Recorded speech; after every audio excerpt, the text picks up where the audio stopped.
me présenter rapidement, moi, je m'appelle Baptiste, je suis photographe professionnel depuis 2 ans et dans le même temps, un petit peu comme Thomas qui intervenait avant moi, je parle d'argentique sur YouTube depuis aussi 2 ans et demi, 3 ans.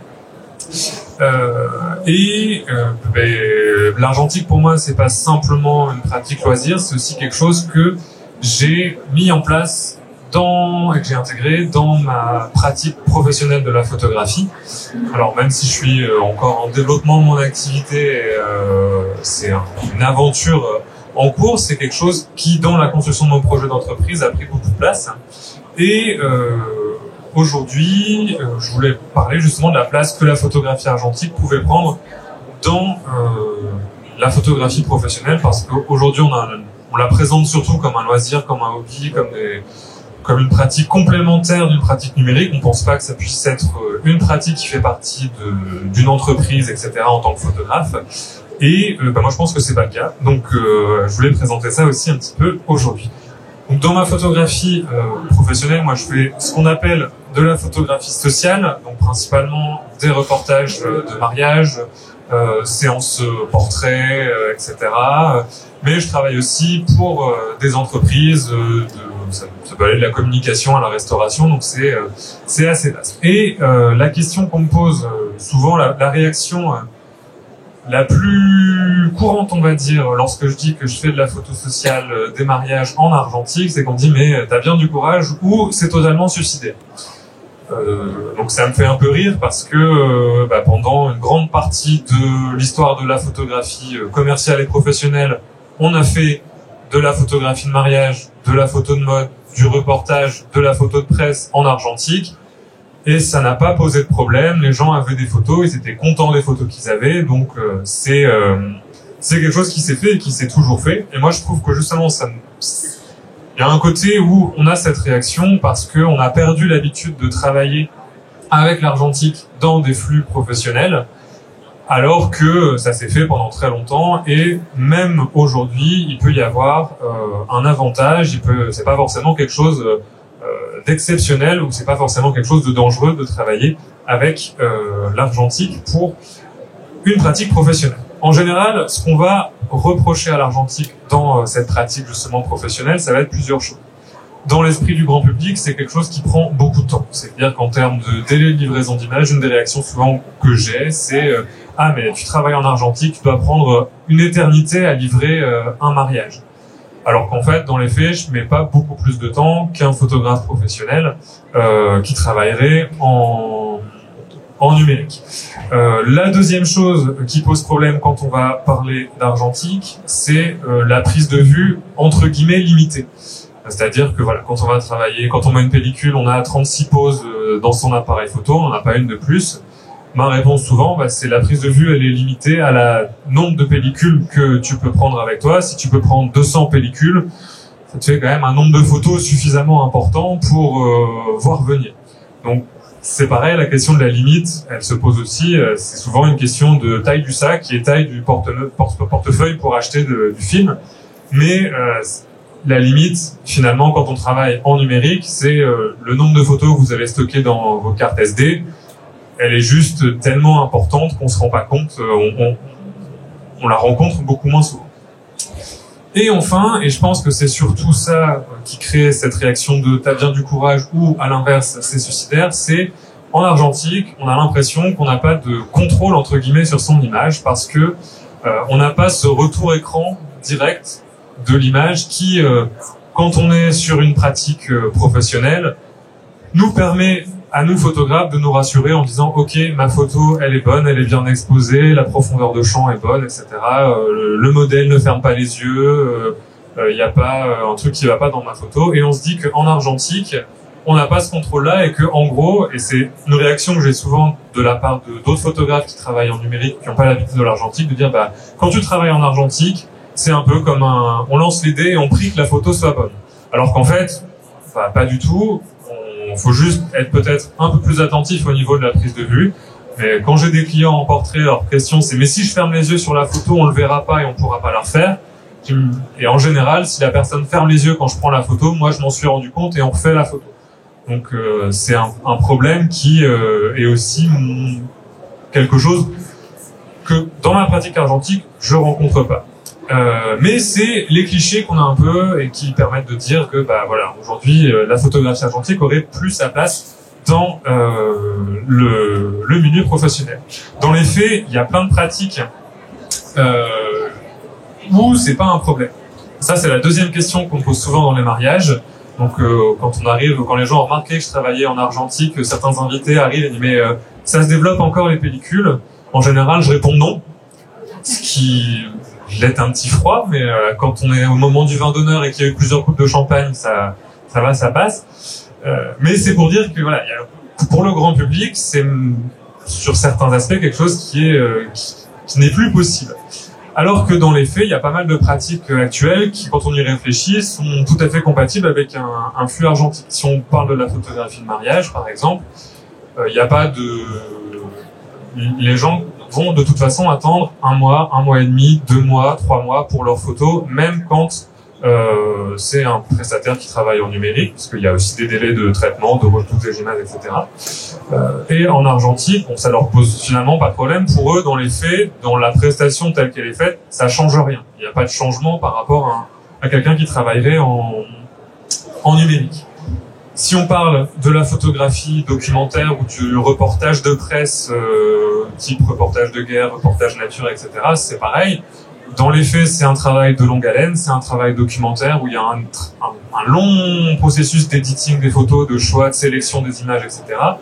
Que ce travail il soit fait en argentique ou qu'il soit fait en numérique, c'est pareil, en termes de délai, ça change rien pour le journal, pour la personne qui va faire son expo. Dans certains cas, ça peut même venir avec certains avantages parce que, mettons qu'on est loin, on peut, comme à l'ancienne, envoyer ses pellicules au fur et à mesure au journal ou à des labos pour avoir les faire développer, avoir un support tangible de sauvegarde des images. On peut aussi travailler avec du matériel qui est tout mécanique, donc qui est pas dépendant ni de piles, ni de batterie, et qui, voilà, vous mettez un appareil mécanique à moins 25 degrés dans l'Arctique, il va continuer à fonctionner, alors que tous les appareils photo numériques aujourd'hui, comme ils fonctionnent avec des composants électroniques et des batteries qui réagissent aux températures, vont arrêter de fonctionner bien avant. Et il y a encore aujourd'hui des reporters qui travaillent avec des appareils mécaniques pour ces raisons-là, parce que il y a quand même des avantages à pas avoir d'électronique du tout dans du matériel et pouvoir uniquement être sur des actions mécaniques. Et enfin, dans tout ce qui est photo artistique, photo de mode, photo de paysage, etc., c'est pareil, c'est pas des choses où il y a un délai extrêmement... Le délai est important, et même l'argentique peut donner du cachet, peut donner une valeur supplémentaire à l'image d'un point de vue esthétique ou d'un point de vue commercial, justement par le processus et par la connaissance qui vient avec ce processus argentique. La seule pratique où effectivement travailler en argentique aujourd'hui peut être difficile pour moi, c'est la photo de presse d'événementiel direct, on va dire, notamment avec le développement des réseaux sociaux, c'est-à-dire qu'effectivement aller faire le suivi en direct sur Twitter d'un événement illustré avec de la photographie argentique, ça va comme, à moins de travailler en Polaroid, à la limite, mais il faudrait quand même passer par une reproduction numérique de la photo pour la diffuser. Donc ça resterait compliqué, mais à moins d'être dans une pratique photographique où on a besoin de livrer la photo de manière quasi immédiate, toute pratique photographique actuelle, professionnelle, peut se faire en argentique avec une adaptation assez faible finalement des flux et des délais de livraison par rapport à certains clients. Moi, je penserais même que, au-delà du fait que ce soit simplement possible, il y a aussi un côté où il y a certains atouts à développer, alors tout ou partie, selon ce qu'on fait en photo, de sa pratique en argentique. Alors les chiffres qui s'affichent à l'écran, c'est des chiffres de la dernière grande étude qui a été faite par le ministère de la Culture sur le métier de photographe en général, alors qui était faite en 2015. Alors quand je dis métier de photographe, c'est une étude qui s'intéressait à la fois aux photographes qu'on va appeler entrepreneurs, donc photographes qui font de la photographie sociale, portraits, mariage, entreprises, etc. Et ce qu'on appelle les artistes photographes, donc qui sont à la GSA et qui eux normalement n'ont le droit que de vendre soit des œuvres d'art, donc des tirages limités à 30 exemplaires, soit de travailler sur commande. Donc les chiffres ne s'intéressent pas uniquement aux entrepreneurs photographes, mais aussi aux artistes photographes. Sachant que pour compliquer encore les choses, il y a aussi des photographes qui cumulent les deux statuts, parce que si on fait des mariages et qu'on vend du fine art, c'est plus intéressant fiscalement de le faire sous le régime artiste que sous le régime entrepreneur. Donc il faut un petit peu nuancer les chiffres, mais de manière générale, on peut remarquer que les photographes pros sont relativement mal payés. Donc voilà, 15 000 € par mois net d'activité en 2013, c'est quand même pas beaucoup pour vivre. 55% des photographes ont une baisse de revenus au cours des 3 dernières années, donc à l'époque c'était 2013, 2014, 2015. Et 59% seulement des photographes ont tiré l'intégralité de leur revenu dans leur activité photographique. Petite précision aussi sur l'étude, à cette époque, il y avait un tiers des photographes qui disaient continuer à utiliser l'argentique.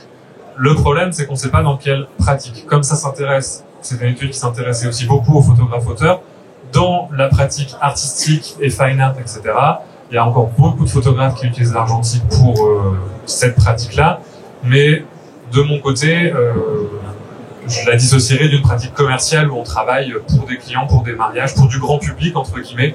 Là, on est plus sur quelque chose de personnel. Donc ça, c'est le marché aujourd'hui, ça n'avait pas été allé en s'arrangeant. Il y a les collègues de Miro là-bas sur le stand qui participent aussi grandement à la précarisation du métier de photographe sur certains des aspects. Voilà, l'ubérisation. Et bon, je cite Miro parce qu'ils sont à côté, mais il y en a d'autres, hein, c'est pas les seuls. Et dans les faits, c'est vrai qu'on va vers un coût de l'image de plus en plus important. Le fait de travailler en argentique, c'est aussi une manière de se démarquer sur ce marché qui est difficile. Ça m'est arrivé déjà plusieurs fois d'avoir des clients sur un mariage qui, après avoir fait la page 1, la page 2, la page 3, la page 4, la page 5 de mariage.net, où ils ont trouvé des photographes qui proposaient tous les mêmes tarifs, tous les mêmes packages, tous le même type de photos, sans forcément comprendre pourquoi un photographe qui faisait la même chose pouvait coûter 500 € et l'autre 5000, bien au moins, qui sont arrivés à cette question de tiens, pourquoi pas l'argentique? Parce que il y avait ce côté justement tangible du coût, il y avait ce côté se différencier. Et l'idée c'était tant qu'à dépenser une somme d'argent importante pour faire couvrir notre mariage par un photographe, autant que ce soit quelque chose de particulier, quelque chose de différent qui sorte un peu de l'ordinaire par rapport à ce qu'on pourrait trouver globalement.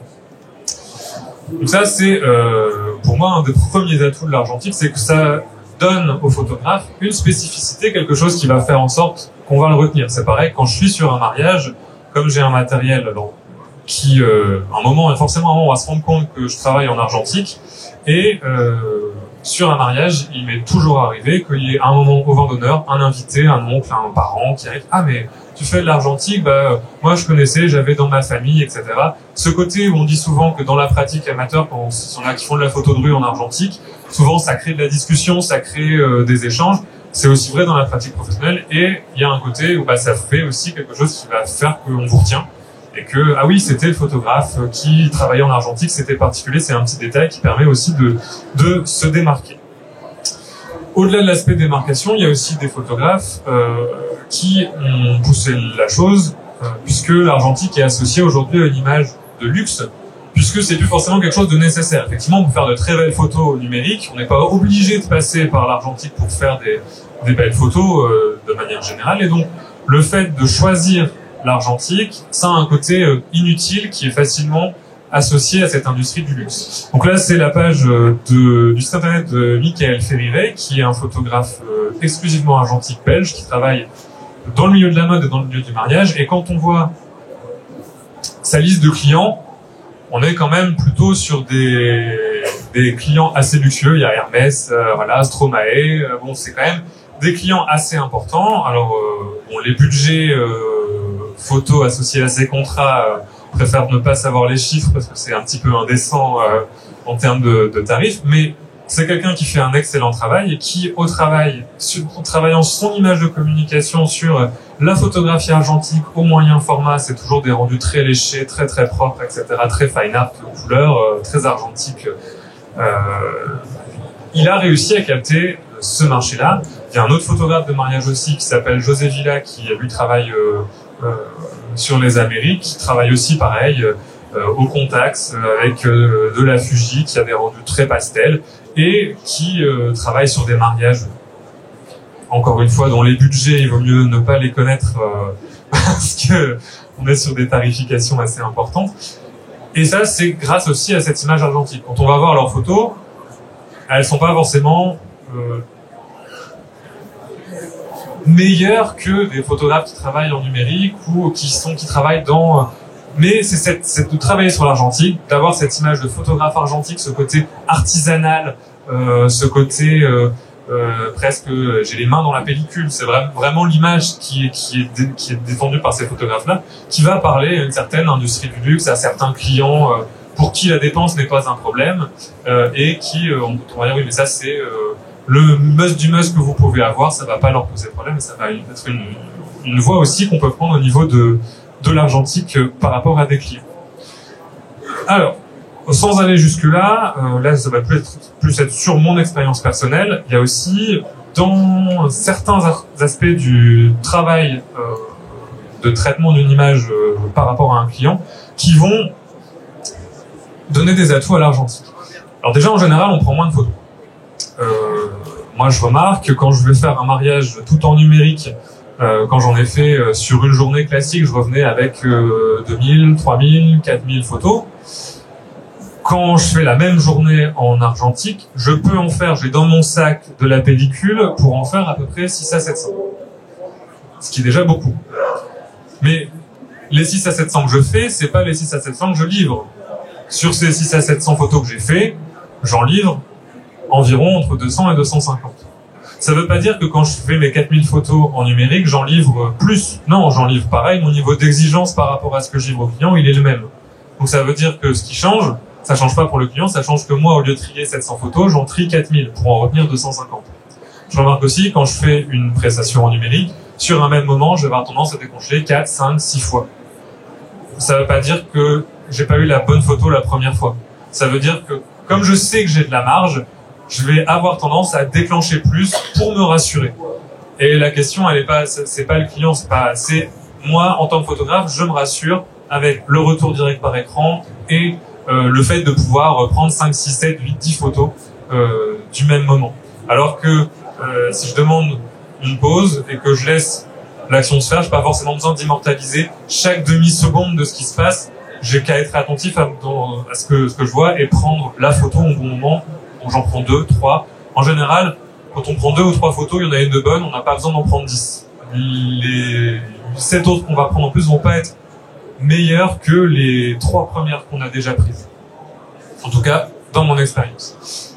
On a le look de la pellicule. Alors, ça c'est quelque chose à nuancer aussi, mais globalement, aujourd'hui, il y a beaucoup de photographes numériques qui ne sont pas retoucheurs. C'est-à-dire que entre prendre une photo et travailler une photo numériquement, c'est 2 compétences différentes, c'est 2 métiers assez différents. À l'époque de l'argentique, il y avait des photographes qui faisaient des photos et on avait des tireurs qui tiraient des photos sur instruction du photographe.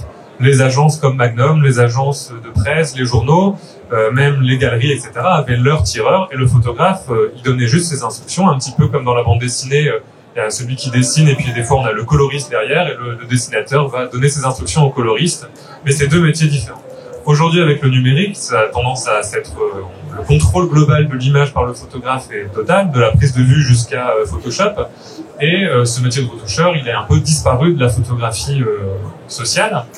Mais ça ne veut pas dire que les photographes sont devenus de meilleurs retoucheurs. Il y a beaucoup de photographes numériques qui aujourd'hui travaillent leur retouche photo. Ça va être de mettre un preset Lightroom qu'ils ont acheté à un autre photographe qui lui a des connaissances en colorimétrie ou etc. Quand on travaille avec de la pellicule, on n'a pas à faire ça parce quand on a acheté notre film, on a choisi notre film pour ses caractéristiques particulières, ses caractéristiques de grain, de couleur. Quand on a la manière dont on va numériser, on va récupérer déjà une base de travail et on va avoir énormément de temps en moins de retouche de l'image. Parce que on a déjà un équilibre colorimétrique. Je le vois surtout sur les teintes de peau. Moi, j'ai jamais eu à travailler une teinte de peau en termes de retouche. Parce que quand je scanne ma pellicule, si j'ai bien exposé ma pellicule, ma teinte de peau, elle est bonne. Or, travailler une teinte de peau, c'est ce qui est le plus difficile, en tout cas pour moi, dans un travail de retouche.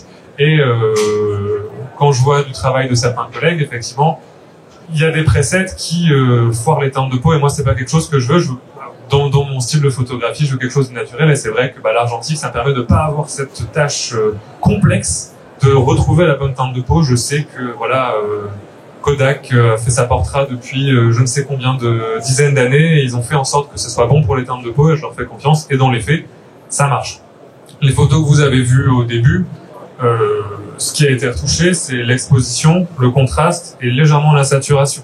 Mais l'équilibre des couleurs n'a absolument pas été touché. Donc c'est-à-dire qu'on est à on peut traiter des photos globalement, en plus, comme quand on a des photos sur la même exposition, la même scène, on peut facilement copier les réglages. Je traite à peu près 10 photos en 10 secondes, une fois qu'elles sont numérisées. Donc, je mets au défi un photographe numérique d'aller aussi vite. C'est vraiment un vrai avantage de la pellicule à ce niveau-là en termes de confiance qu'on peut avoir dans la retouche. Surtout que si vraiment on est allergique à Photoshop et à Lightroom, on a la possibilité de sous-traiter sa numérisation à des laboratoires qui vont créer des profils, qui vont travailler à un laboratoire qui s'appelle Carmencita par exemple en Espagne, qui travaille avec des photographes professionnels et qui va construire des profils selon, vous allez remplir un questionnaire, est-ce qu'on aime les images avec plus ou moins de contraste, plus ou moins de saturation, et on va avoir un profil qui va être construit pour notre image, pour avoir des images qui ressemblent directement, et on les reçoit et on n'a quasiment plus rien à faire. Donc ça a un coût, mais dans le cas d'une photographie professionnelle, ce coût-là, il n'est pas pour nous, il est pour les clients. Donc après, ça dépend de comment on fait ses tarifs par rapport à cette prestation.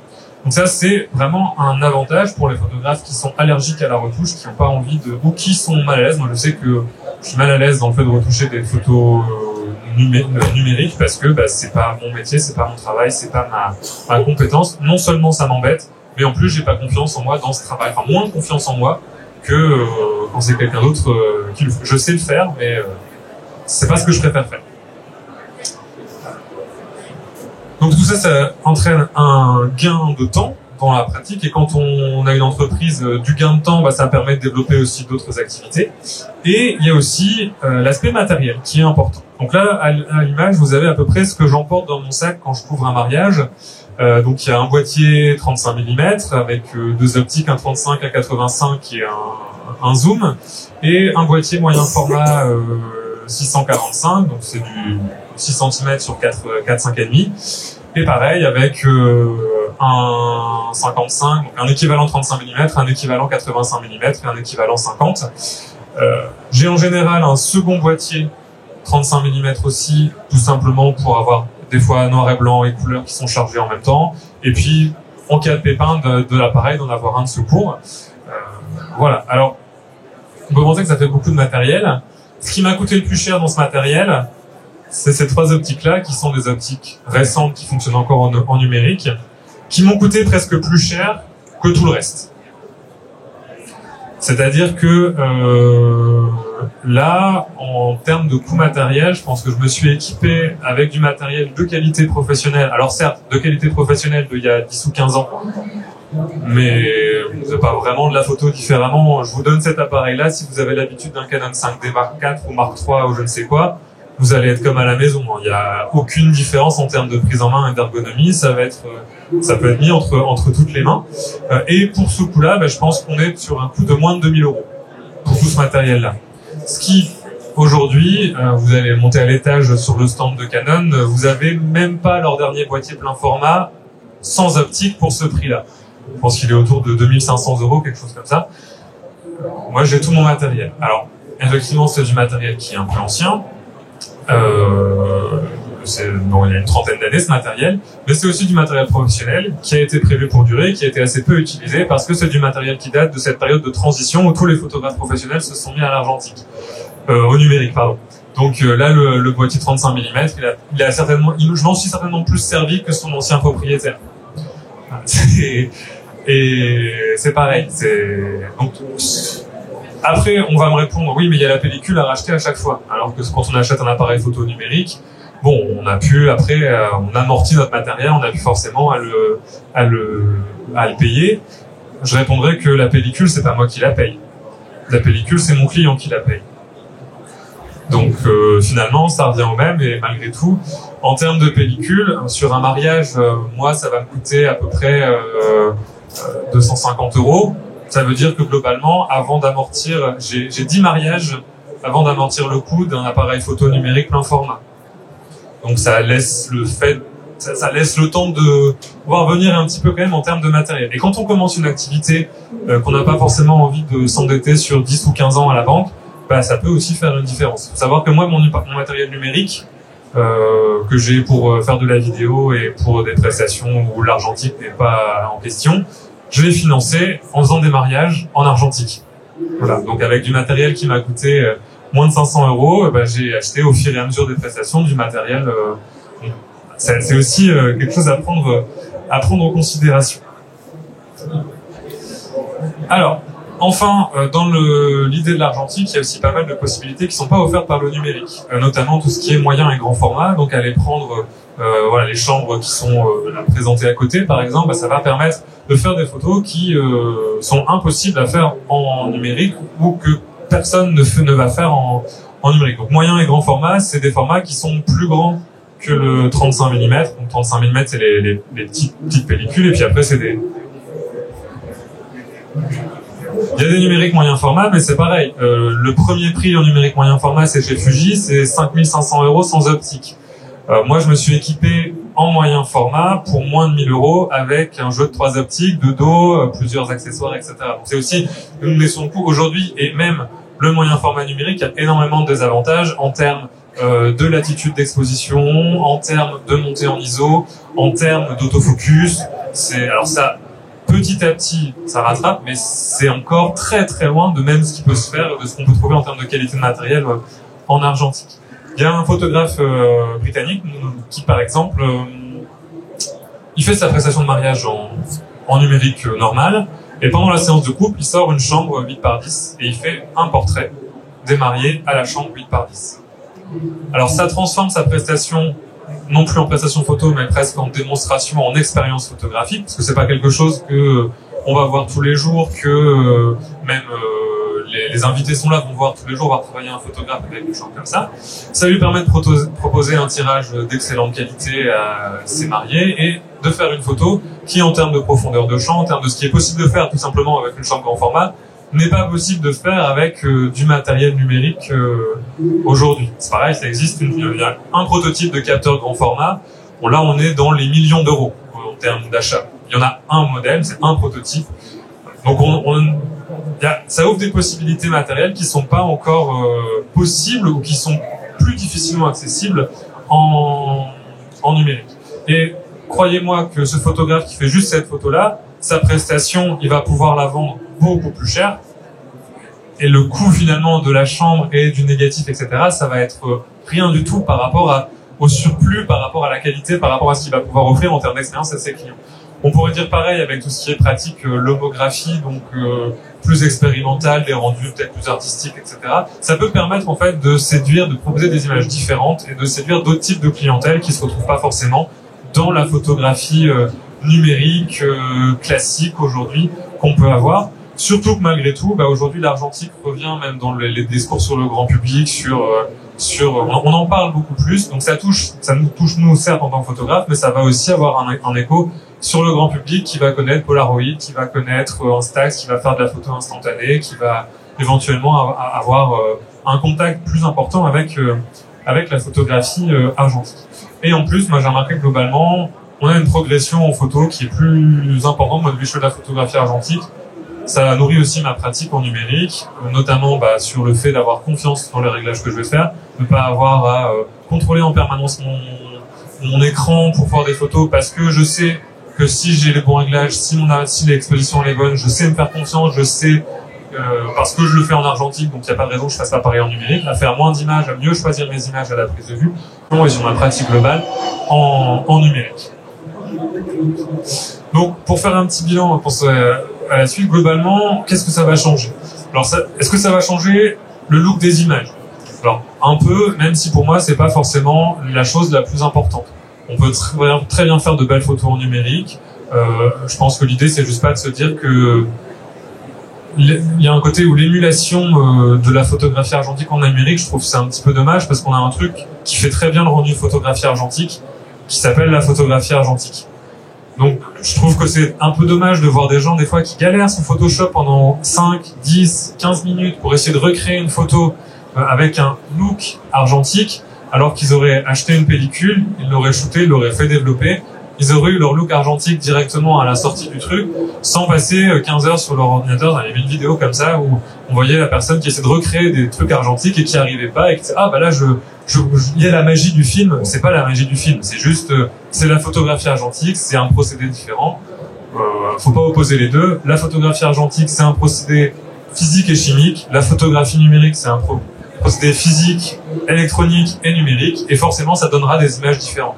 Pas qu'il y en ait un qui soit mieux que l'autre, c'est juste, c'est différent. Ça sert à rien de vouloir faire de la photo qui ressemble à du numérique avec des procédés argentiques, et de faire de la photo qui ressemble à l'argentique avec du numérique. Mieux vaut utiliser le médium de base.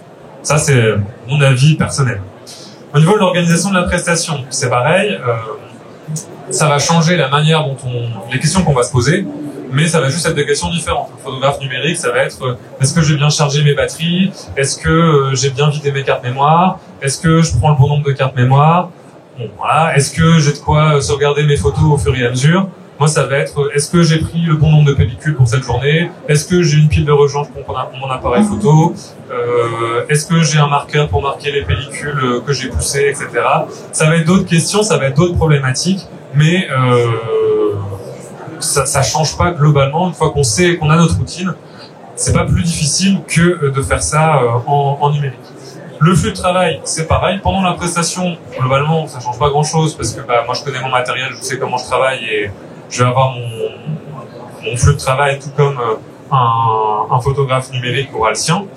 Après, par contre, il y a pas mal de changements puisque moi, je vais passer beaucoup moins de temps à faire de la retouche parce que j'aurais fait ce travail de choix du film, etc. avant, de choix de mes prestataires, de choix de mon matériel de numérisation, etc. auparavant.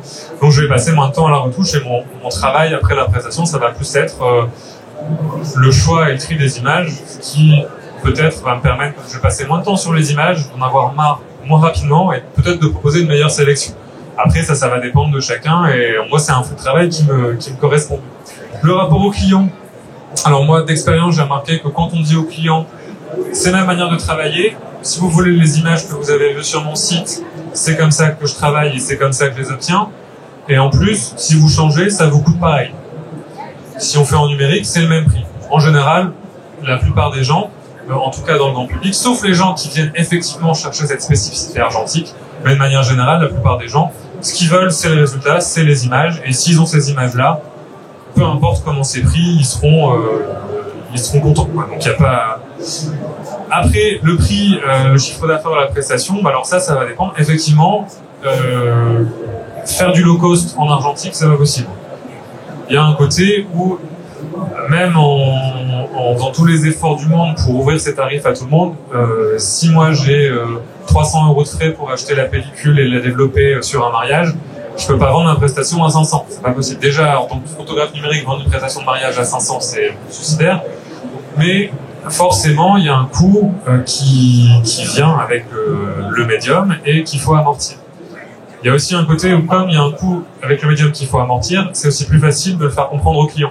Dire, bah oui, ok, votre prestation, elle coûte tant, mais ça veut dire que, moi, là, votre journée, c'est 15 pellicules. 15 pellicules, c'est 8 € le rouleau plus 6 € de développement. Donc, ça fait 15 € par pellicule. Donc, vous calculez, ça veut dire que déjà, en fait, dans ce que vous payez, ça aussi, comme il y a un support tangible et un prix tangible, ça permet des fois de faire avaler la pilule un petit peu plus facilement du prix de la prestation. Voilà. Enfin, et pour terminer, l'argentique, même quand on n'est pas extrémiste, on va dire comme moi, et qu'on ne fait pas forcément la plupart de ces prestations en photographie argentique et qu'on veut faire ça le plus possible, ça peut être aussi une activité de complément à des photographes auteurs, des photographes artistes, des photographes amateurs, qui peut être intéressante sur d'autres aspects. Ça peut être par exemple, comme on développe une compétence particulière qui n'est pas forcément partagée par l'ensemble des photographes ou qui peut intégrer le grand public. Ça peut être aussi un développement sur de la vente de formation, sur la vente d'expériences particulières où on va faire découvrir de l'argentique à d'autres photographes qui n'ont pas forcément ça. Il y a aussi tout un marché qui arrive de jeunes photographes qui ont toujours grandi avec le numérique et qui n'ont jamais connu l'argentique et que ça intrigue et qui veulent le découvrir et qui ne savent pas forcément par quel bout prendre les choses. Donc ça peut être une première idée. Il y a aussi l'idée, si on est plus un photographe collectionneur de matériel, etc., on va pouvoir peut-être avoir une activité d'achat-revente de matériel, réparer un peu, remettre en état des vieux appareils photo et revendre à des collectionneurs ou à des photographes amateurs ou faire de la location. Il y a plein de choses aussi par rapport au matériel argentique qui peuvent être intéressants. Et ça peut aussi permettre de cibler, en plus de cibler des clients pour des prestations normales, on va dire, de cibler aussi des photographes. Moi, par exemple, en plus dans cette idée-là, pour illustrer un peu ce propos-là, moi, en plus de mon activité de photographie, je l'ai dit au début, j'ai une chaîne YouTube, etc. Et j'ai développé une plateforme qui s'appelle Box Argentique, un peu sur le principe des box mensuelles qu'on a dans tous les domaines aujourd'hui, où là, en gros, c'est pareil, sauf que tous les 2 mois, on va recevoir une pellicule photo, on va recevoir une petite carte avec des petits défis créatifs, avec comment shooter sa pellicule, etc. Pour inciter les gens à découvrir l'argentique, et puis il y a de la formation, etc. Donc, c'est une activité qui n'est pas principalement une activité de photographe, mais qui est tournée vers ma connaissance de l'argentique, qui est tournée vers le fait de faire découvrir ce médium à d'autres photographes, amateurs ou autres, et qui permet aussi de compléter aussi, on a dit au début, la photographie, le métier de photographe, il est un peu en danger, ou c'est compliqué de faire ça à plein temps. L'argentique, ça permet aussi de développer des activités complémentaires qui n'ont rien à voir avec le fait de devoir trouver des clients et vendre des prestations photographiques. Et ça peut être aussi une piste pour développer d'autres choses. Alors voilà, c'est mes idées, mais il y a plein d'autres choses encore à développer au travers de la photographie argentique. On avait hier Emulsion qui a ouvert un labo à Paris sur un labo libre-service où on peut venir avec ses pellicules, faire du scan, faire du développement, apprendre à tirer, etc. Il y a plein de choses qui peuvent se développer d'un point de vue professionnel avec la photographie argentique. Est-ce que vous avez des questions sur ce dont j'ai parlé, sur ma pratique, sur n'importe quoi?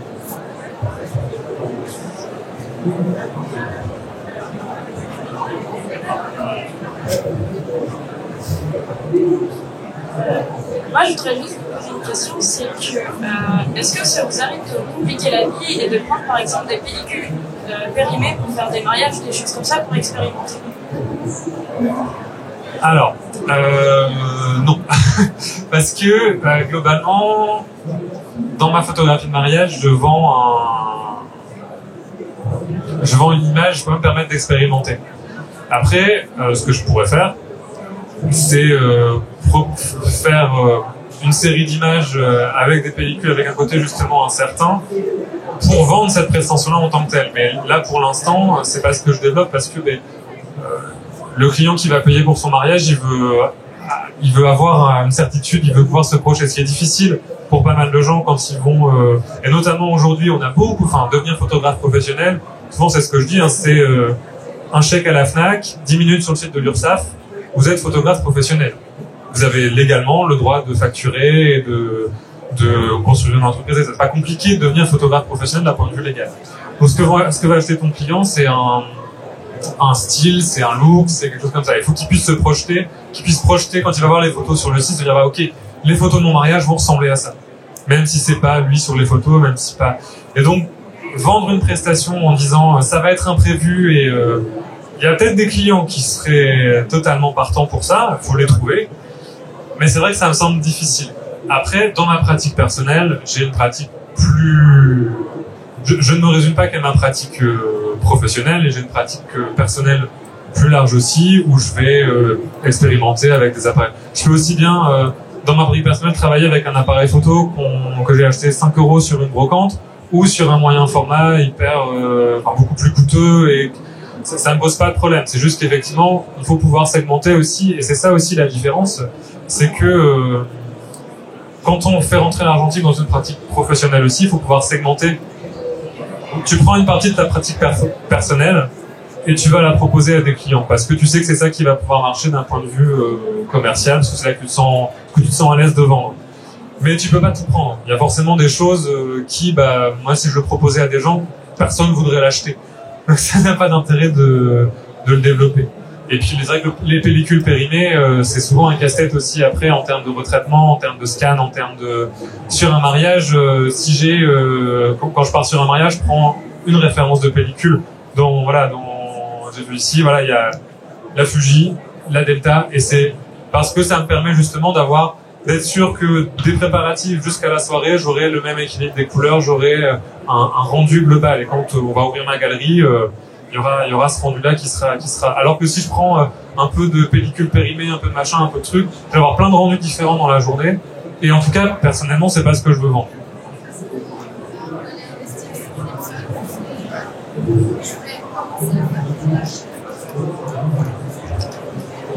Si j'ai bien compris, tu ne développes pas toi-même des pellicules, ce sera un peu trop galère, j'imagine, après un mariage, par exemple.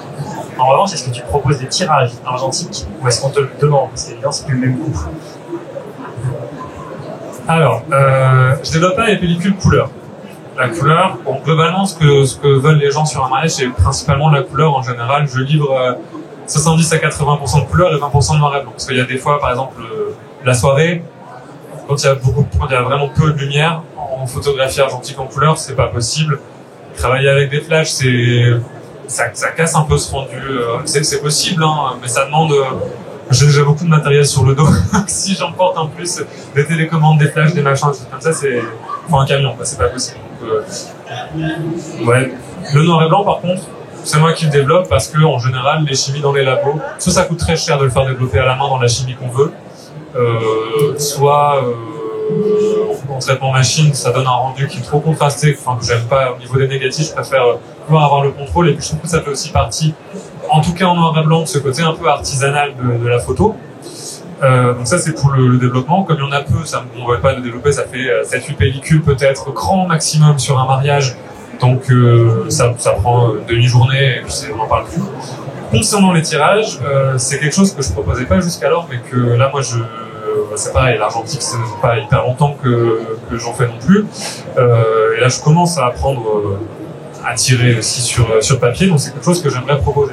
Parce qu'effectivement, dans l'idée, même, c'est un peu la même histoire que ce photographe britannique avec sa chambre, c'est que si tu peux proposer un tirage argentique sur papier barité, etc., le tirage, oui, ça va te demander du temps, oui, ça va te demander un peu d'investissement, mais la valeur que va prendre ta prestation par rapport au produit que tu vas proposer, qui est tirage unique, fine art, artisanal, etc., si tu le marketes bien, on va dire, j'aime pas trop ce mot, mais si tu fais comprendre au client la valeur artistique que ça peut avoir, c'est quelque chose qui peut faire effectivement passer ta prestation de quelque chose on va dire de moyenne gamme plus à vraiment une prestation plus luxueuse et augmenter pour pas grand chose de temps et d'investissement financier la valeur de ta prestation. Ça, c'est quelque chose que je veux développer aussi pour l'année prochaine.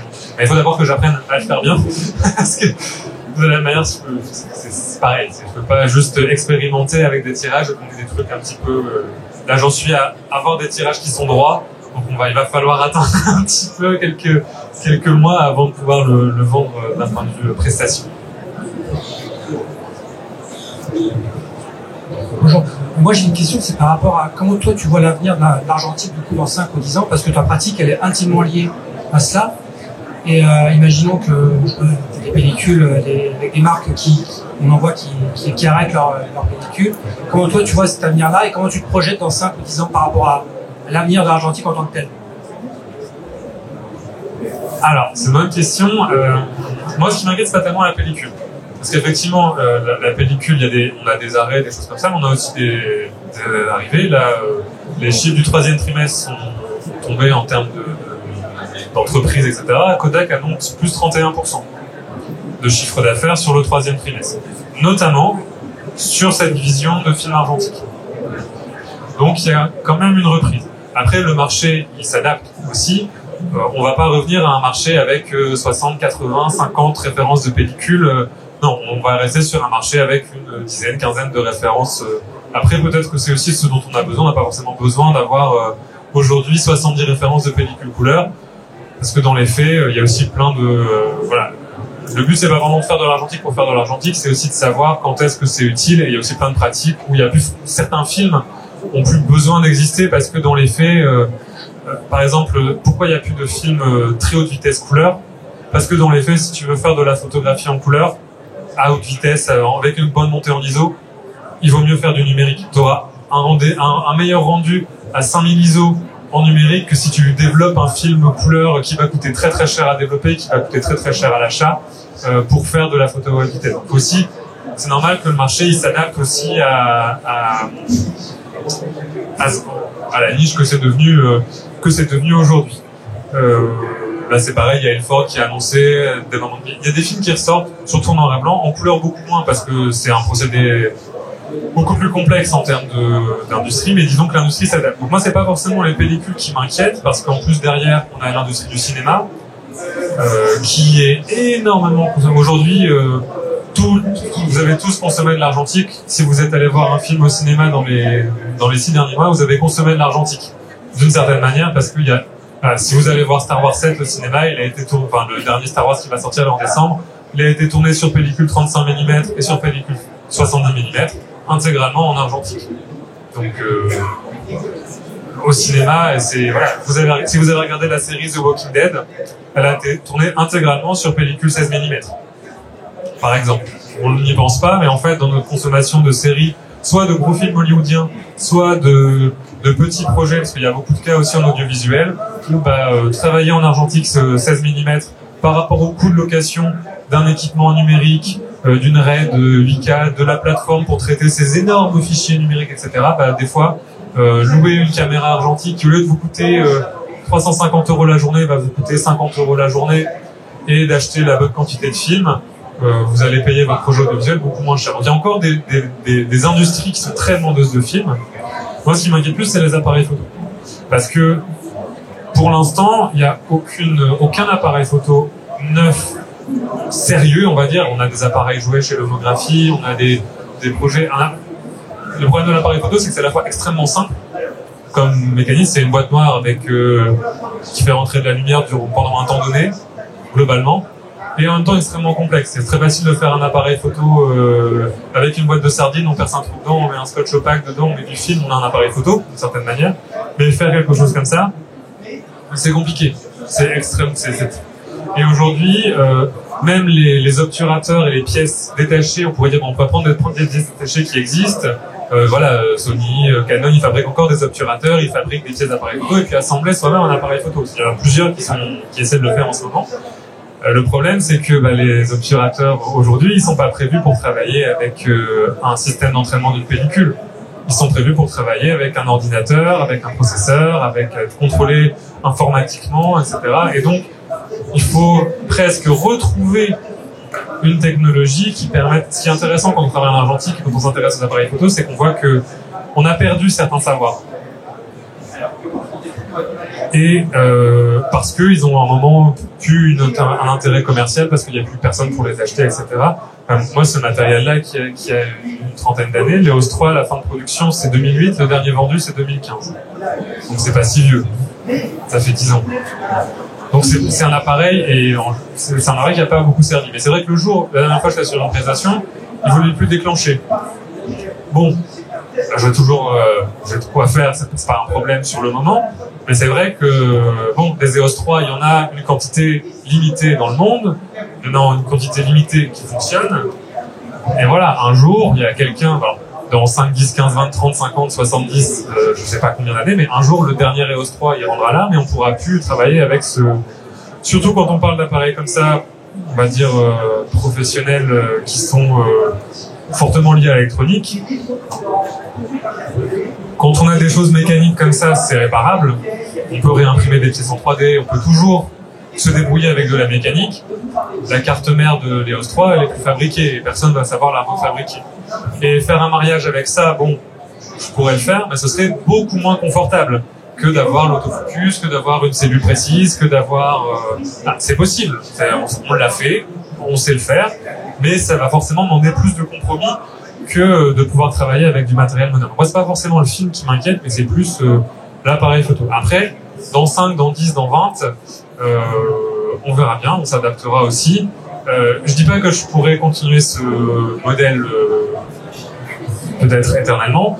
Après, il y a aussi un côté où plus on a de gens qui s'intéressent à cette pratique, plus on a des professionnels, parce que les professionnels aussi, monter là-haut, hein, c'est des gens qui vont mettre beaucoup d'argent. Qu'est-ce qu'il faut pour faire fonctionner un marché? Soit des passionnés, soit des professionnels. Parce que dans les deux cas, c'est deux catégories de personnes.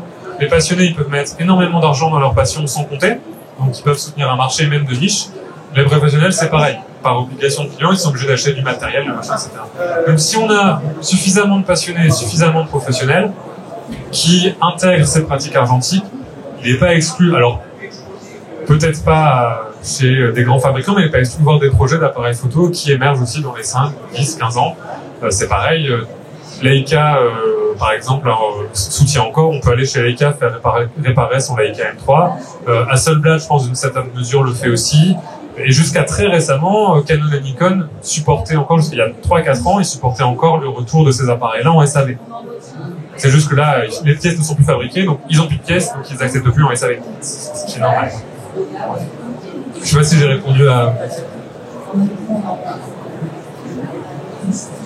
Déjà, pour commencer, ce que je remarque, c'est que beaucoup de grands photographes aujourd'hui, c'est-à-dire ceux qui ont les meilleurs expos, ben, eux, ils bossent encore en argentique. Et ce que je veux savoir, sur un mariage, quand on est dans une situation critique, comment on fait pour changer sa pellicule quand elle n'est pas finie? C'est des choses qui peuvent arriver fréquemment. Si on a une transipose ou un truc comme ça, que la lumière change complètement et qu'on est obligé de passer de 400 à 3200. Alors, ça passe surtout par la préparation, parce que en fait, sur un mariage, la lumière, elle change à des moments précis. C'est-à-dire qu'à un moment, on va être dehors, puis après, on va rentrer dans l'église, puis après, on va ressortir, et globalement, bah oui, il y aura moins de lumière dans l'église que dehors. Donc ça se prépare. Moi, souvent, ce que j'ai, c'est que je demande aux mariés de me faire un déroulé précis, le plus précis possible, de comment la journée va se passer. Et souvent, j'alloue un nombre de pellicules à chaque moment. Voilà, par exemple, si c'est une cérémonie complète d'1h30, forcément, je vais avoir tendance à faire plus de photos que si c'est les 25 minutes de la mairie. Voilà. Parce qu'à la mairie, malgré tout, 36 photos pour 20 minutes de passage devant l'hôtel, 60 photos, c'est largement suffisant, il n'y a pas forcément besoin de plus. Donc, à partir de là, on sait à peu près voir quand est-ce qu'on va avoir besoin de changer, etc. Par exemple, voilà, si j'ai du 400 ISO pour la sortie, je sais qu'il va falloir des fois que je termine, même à faire des photos qui vont pas forcément être intéressantes, mais que je termine pour pouvoir changer ma pellicule. C'est pour ça aussi que j'ai 2 boîtiers, notamment en 35 mm. Comme ça me permet aussi, j'ai rarement la même pellicule chargée dans les deux. Soit j'ai couleur et noir et blanc, soit j'ai 400 et 800, soit voilà, pour avoir aussi une possibilité de changer. C'est pareil pour le moyen format, c'est un appareil avec des dos interchangeables, c'est-à-dire qu'on peut enlever la partie où est contenue la pellicule et en mettre une autre. Même en milieu de rouleau, même donc faire 3 photos en noir et blanc, rechanger de dos, faire 4 photos en couleur.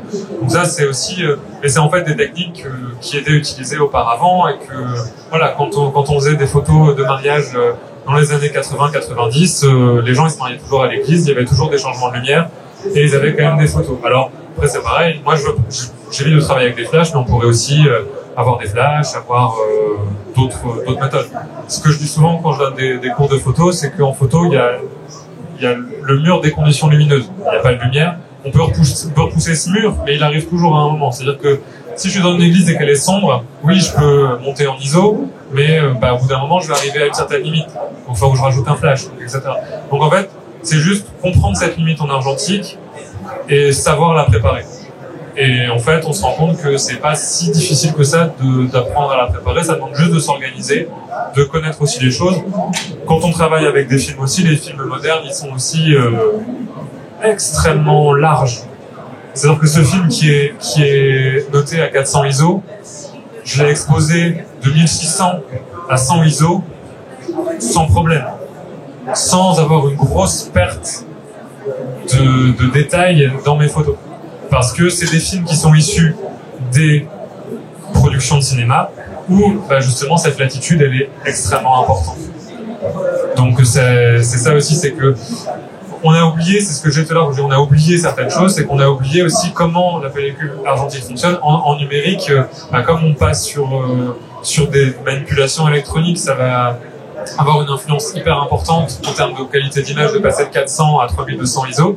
En argentique, si votre pellicule elle est surexposée de diaph, c'est sur certains films, ça va pas se voir. Pareil, on a une latitude alors moins grande en sous-exposition, mais sur la Fuji Pro 400H par exemple, on peut facilement. Moi, je vois pas la différence entre une photo exposée à 200, à 400 ou à 800 ISO sur cette pellicule. Donc après, derrière, il y a le travail du scanner qui permet aussi de rattraper certaines choses. C'est un flux différent en fait.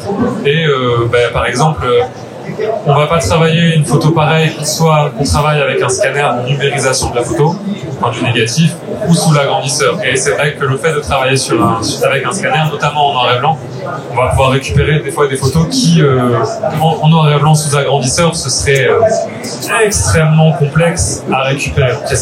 Malgré tout, il y a quand même une intervention de numérique à un moment, mais on est dans un flux qui est hybride.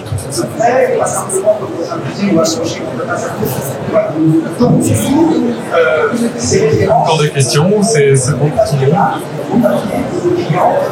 Je parlais tout à l'heure, qui est quand on prend la main des fameux papiers. Ouais. Dernière minute. Bonjour. Pour la prestation de mariage, par exemple, est-ce que vous livrez au client donc la pellicule ou ça reste votre propriété? Alors, je garde les négatifs. Pourquoi? Parce que, tout comme un photographe numérique aujourd'hui donne pas ses RAW, mon négatif en fait c'est il y a un côté aussi où sur la pellicule, il y a dans ma prestation je vends aussi la sélection. C'est-à-dire que mon travail, ça va pas juste être de venir et de faire les photos. Ça va être de venir, faire les photos et de vous livrer les 200, 250 meilleures photos de la journée qui raconteront le mieux votre événement. C'est comme ça que je vois mon travail. Quand je travaille avec des entreprises, c'est pareil. Quand je travaille dans une séance portrait, c'est pareil. Donc, sur tous les négatifs, les gens ils ont la possibilité de faire des retirages, ils ont la possibilité de faire tirer des photos qui sont pas celles que j'ai choisies, qui sont pas forcément représentatives de mon travail. Comment je justifie ça auprès du client? Alors, déjà, la plupart des gens ne se rendent pas forcément compte qu'il y a un négatif aujourd'hui. Et puis en général, je leur dis, alors c'est peut-être un petit peu, de manière un peu détournée, mais imaginez, vous perdez votre disque dur, votre maison brûle, tout disparaît. Chez moi, il y a les négatifs de votre mariage et vous pourrez récupérer les photos de mariage même dans 20 ans. Bon, dans les faits, je pense pas. Ça m'aiderait que quelqu'un m'appelle pour récupérer ces négatifs dans 20 ans, mais il y a aussi la question de l'archivage. Où moi je conserve aussi les négatifs d'une certaine manière qui va assurer leur conservation et ça veut dire que si les gens ils veulent à un moment, même dans 5 ans, dans 10 ans, faire un projet qui nécessite de repartir du négatif, c'est de faire vraiment un très grand tirage ou quelque chose comme ça, je garde moi le négatif dans un état de conservation optimal pour pouvoir repartir de... C'est la base en fait de ma photo, de mon travail. Donc voilà. Et en plus, l'avantage c'est que ça ne prend pas sur mon disque dur, c'est quelques placeurs.